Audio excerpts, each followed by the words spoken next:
Hello friends, welcome to GMHS study classes. 11th commerce accountancy का chapter number 1 start कर रहे हैं।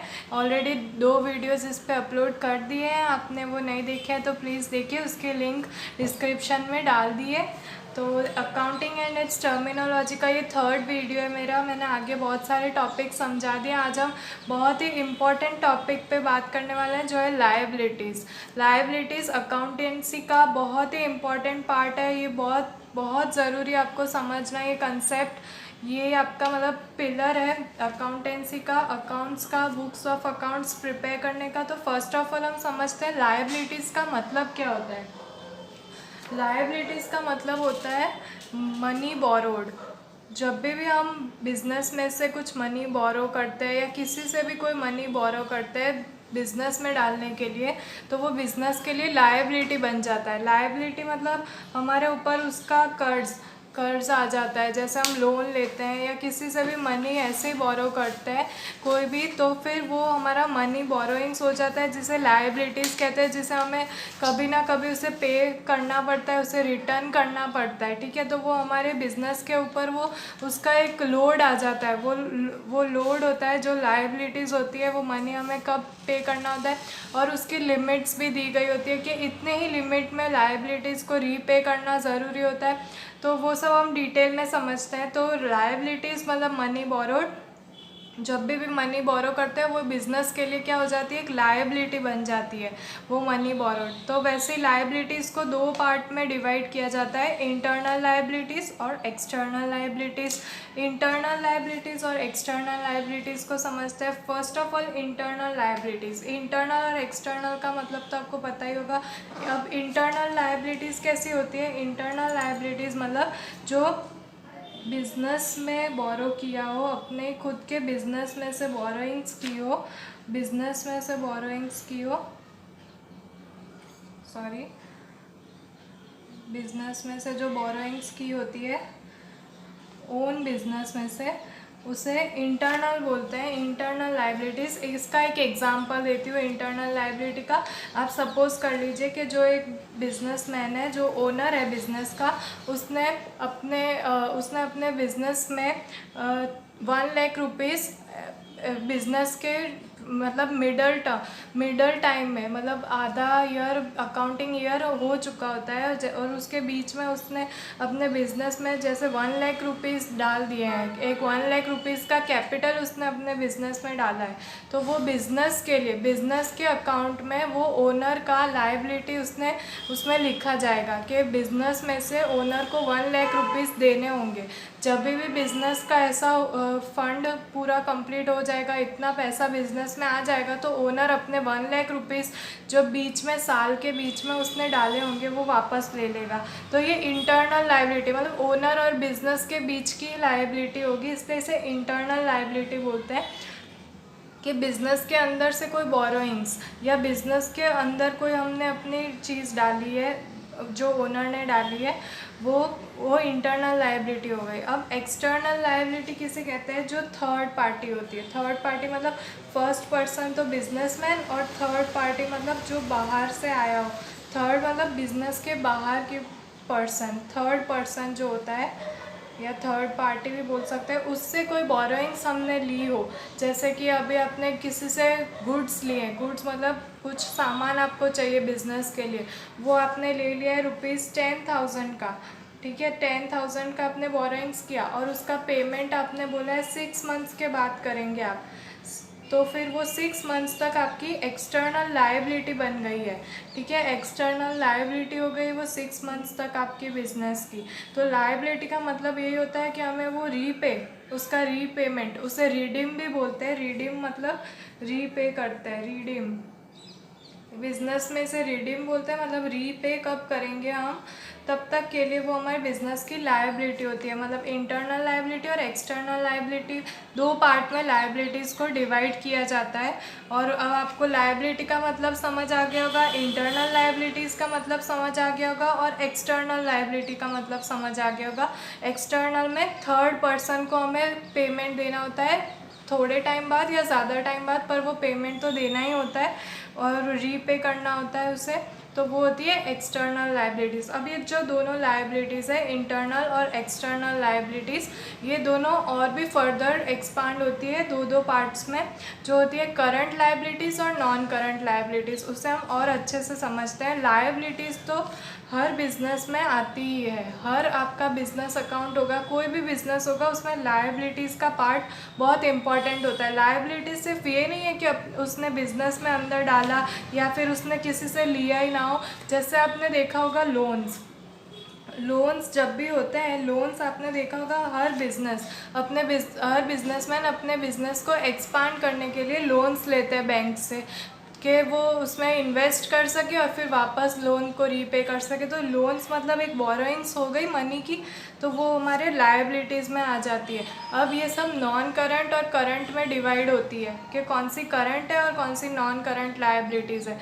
तो वो हम डिटेल में समझते हैं कि नॉन करंट लायबिलिटीज़ और करंट लायबिलिटीज़ क्या होती है। ये बहुत ही इंपॉर्टेंट टॉपिक है लायबिलिटीज़ का। तो कहीं पे भी वीडियो को स्किप मत कीजिएगा, कंटिन्यू पूरा वीडियो देखिए तो आपको अच्छे से समझ आएगा, क्योंकि ये कंसेप्ट समझना बहुत ही ज़रूरी है। तो अब हम समझते हैं करंट लायबिलिटीज़।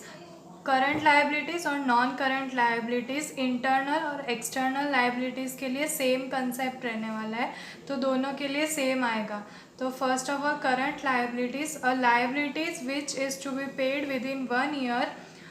तो जो लाइबिलिटीज़ होती है जो हमें 1 ईयर के विद इन पे करनी होती है, रिटर्न करने होते हैं पैसे जो हमने किसी से लिए होते हैं, वो 1 ईयर के विद इन पे करने में हमें उससे करंट लाइबिलिटीज़ के टाइटल के अंडर में उस टॉपिक को लिखना है। जैसे कि एग्जांपल लिखा है, goods of ₹5,000 were purchased on credit. तो 5,000 जैसी नॉमिनल अमाउंट 1 ईयर के अंदर हमें रीपे करनी होती है, तो वो करंट लाइबिलिटीज़ बन जाती है हमारे बिज़नेस के लिए। तो वो 1 ईयर के अंदर अंदर हम वापस पे कर देंगे। अब परचेज ऑन क्रेडिट है, मतलब पेमेंट हमने दिया नहीं था कैश में, अब हम पेमेंट करने वाले हैं। और इस लायबिलिटीज़ को शॉर्ट टर्म लायबिलिटीज़ भी कहा जाता है। शॉर्ट टर्म लायबिलिटीज़ इसका दूसरा नाम है करंट लायबिलिटीज़ का। अब नेक्स्ट टॉपिक है नॉन करंट लायबिलिटीज़, और liabilities which is to be paid during the period more than 1 year.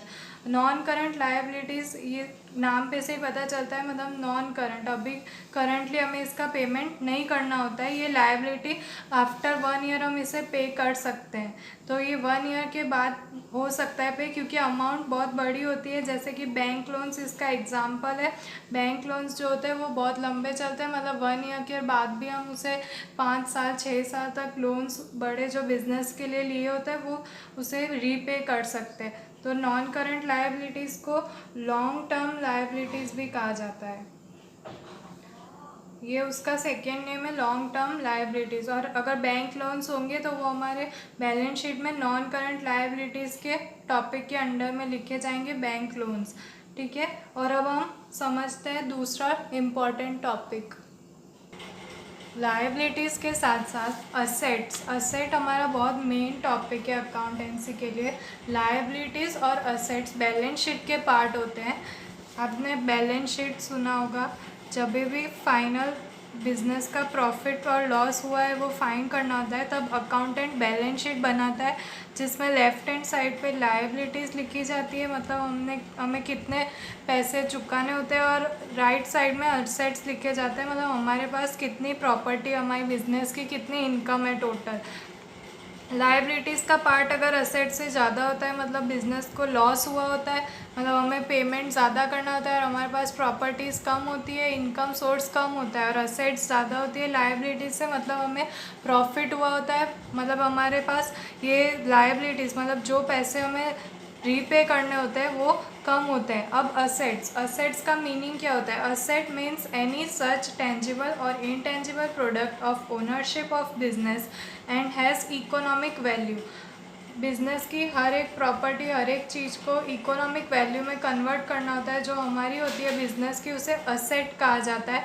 वो टेंजिबल भी हो सकती है और इनटेंजिबल भी हो सकती है। टेंजिबल मतलब जो चीज़ हम जिसका फिज़िकल एग्जिस्टेंस होता है, जिसे हम देख सकते हैं, और उसकी जो मॉनेटरी वैल्यू होती है वो टेंजिबल में आती है। जैसे फर्नीचर्स हो, मशीनरी हो, और बिल्डिंग हो, लैंड हो, वो सब टेंजिबल असेट्स होते हैं हमारे बिजनेस के। और इनटेंजिबल असेट्स वो होते हैं जो हमें दिखते नहीं है पर उनका एग्जिस्टेंस होता है और उनकी मॉनेटरी वैल्यू भी फाइंड की गई होती है, जैसे कि कोई ट्रेडमार्क हो या फिर गुडविल हो या फिर उसका कॉपीराइट हो बिजनेस का, वो सब इनटेंजिबल असेट्स में आता है। वो आगे और डिटेल में समझेंगे, उससे पहले ये देखते हैं कि असेट्स को फर्दर 3 पार्ट्स में डिवाइड किया गया है, non current assets, current assets और फिक्टिशियस असेट्स।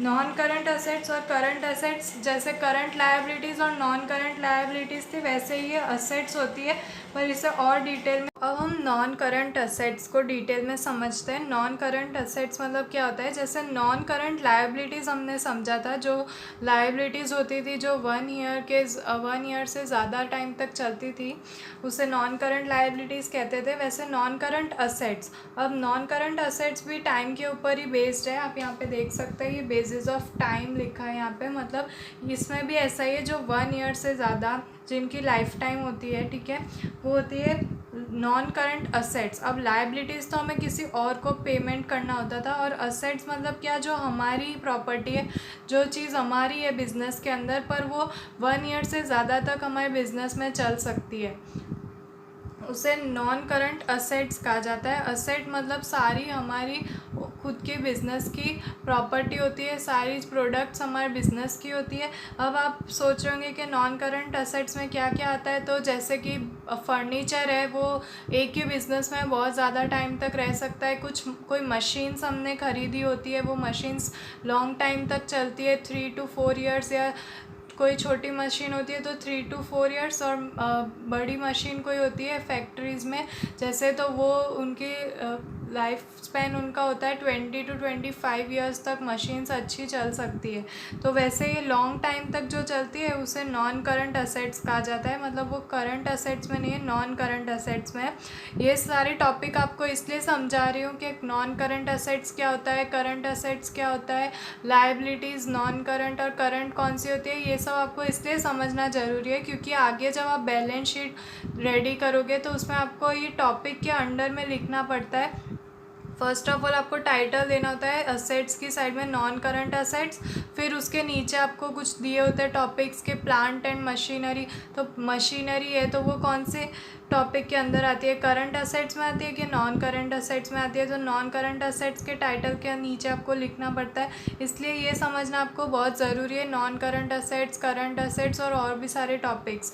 तो ये नॉन करंट असेट्स है, उनकी लाइफ स्पैन मोर देन 1 ईयर होती है, वो होती है नॉन करंट असेट्स, ठीक है। उसको भी फर्दर 2 पार्ट्स में डिवाइड करते हैं, टेंजिबल असेट्स और इनटेंजिबल असेट्स। अब ये कंसेप्ट नया है, टेंजिबल असेट्स और इनटेंजिबल असेट्स मतलब क्या होते हैं। टेंजिबल असेट्स मतलब जिसे हम फील कर सकते हैं, देख सकते हैं, जिसका फिज़िकल एग्जिस्टेंस होता है, उसे टेंजिबल असेट्स कहा जाता है। तो टेंजिबल असेट्स का हम एक एग्जांपल लिख लेते हैं यहाँ पे कि टेंजिबल असेट्स कौन से होते हैं। तो यहाँ पे लिख देती हूँ मैं, आप देख लीजिएगा। Tangible assets can be touched, tangible assets can be touched. अब वो असेट्स जिन्हें हम टच कर सकते हैं, देख सकते हैं, वो सब टेंजिबल असेट्स में आते हैं, नॉन करंट असेट्स के टाइटल के नीचे। जैसे कि टेंजिबल असेट्स में हमें क्या क्या आ सकते हैं जो हम देख सकते हैं, जैसे लैंड है, लैंड हमारी जैसे बिज़नेस में बहुत टाइम तक हम वो एक ही लैंड पे काम करते होते हैं, तो लैंड है तो वो 1 ईयर से ज़्यादा मतलब कितने टाइम तक चल सकती है। फिर जो बिल्डिंग हमने बनाई है, ये सब चीज़ को आपको अकाउंट्स में इसकी मॉनेटरी वैल्यू दी गई होगी कि लैंड की कितनी वैल्यू है, बिल्डिंग की कितनी वैल्यू है, तो ओवरऑल निकालना होगा कि आपका बिज़नेस जो चल रहा है वो उसमें कितने रुपए इन्वेस्ट किए गए। तो ये सब आपकी असेट है, लैंड है, बिल्डिंग है, फिर मशीनरी होती है, ठीक है, ये सब आपके असेट्स होते हैं, वो भी नॉन करंट असेट्स जो लॉन्ग टाइम तक चलते हैं, और इसे फिक्स्ड असेट्स भी कहा जाता है। जो टेंजिबल असेट्स होते हैं उसे फिक्स्ड असेट्स भी कहा जाता है, नॉन करंट असेट्स के हेडिंग के अंदर आते हैं वो। तो मशीनरी आ गई, और एक फर्नीचर भी होता है, ये सब चीज़ें आपकी टेंजिबल असेट्स में आती है, ओके। और अब इनटेंजिबल एसेट्स, अब टेंजिबल एसेट्स में तो ये था कि जो टच कर सकते हैं, देख सकते हैं।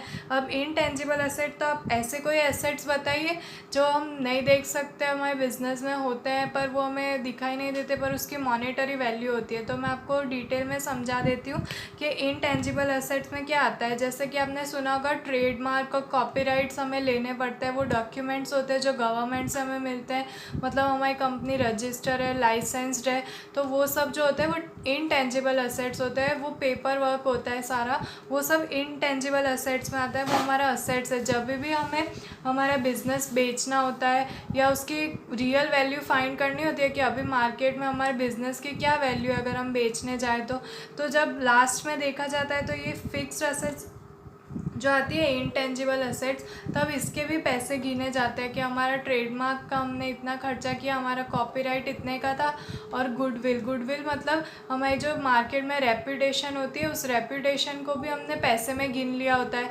वो पैसे जो भी होते हैं वो अगर हम किसी को अपना बिजनेस बेचते हैं तो जिसने ख़रीदा होता है वो हमें उस गुडविल के भी उतने पैसे देता है कि आगे वो रेपुटेशन उसको बनी बनाई मिल रही है उस बिज़नेस की, ठीक है, तो उसे गुडविल कहते हैं। तो ये सब चीज़ें हम देख नहीं सकते पर उसकी कुछ वैल्यू है, तो वो इनटेंजिबल एसेट्स के अंदर आती है। उसको मैं आपको लिख के बता देती हूँ। Intangible assets do not have physical existence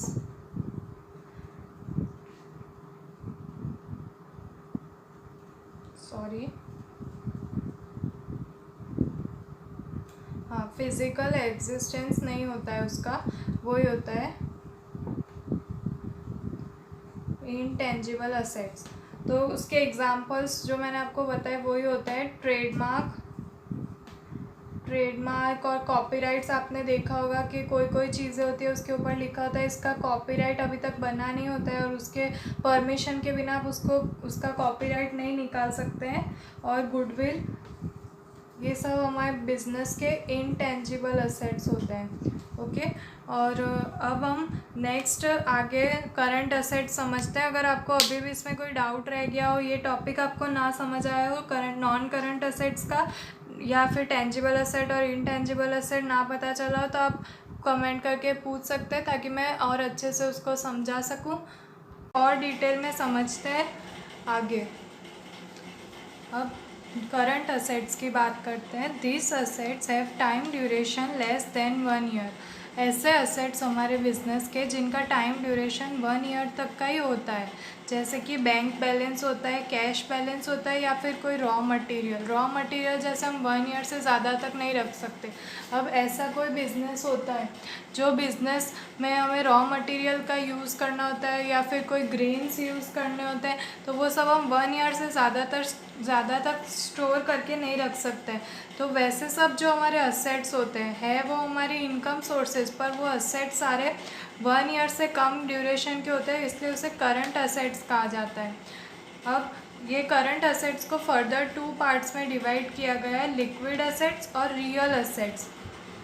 liquid assets और रियल असेट्स में बहुत थोड़ा सा ही फ़र्क है, माइनर डिफरेंस है, पर ये आपको समझ लेना बहुत ज़रूरी है। लिक्विड असेट्स और रियल असेट्स क्या है।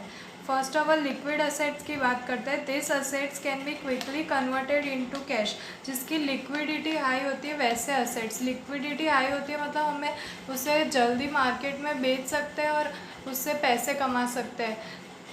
एग्जाम्पल दिया है बिल्स रिसीवेबल्स, इसमें एक्सक्लूडिंग स्टॉक लिखा है। एक्सक्लूडिंग स्टॉक मतलब स्टॉक के अलावा हमारे बिजनेस में जो भी होता है। बिल्स रिसीवेबल्स का मतलब समझा देती हूँ। बिल्स रिसीवेबल्स होता है मतलब कि जो हमारे पास हमने बिल अपने कस्टमर के बना दिए होते हैं पर उसके पैसे अभी तक आए नहीं होते, वो हमारे बिज़नेस की इनकम होती है लेकिन वो भी आउटस्टैंडिंग है, मतलब बाकी है वो लेनी।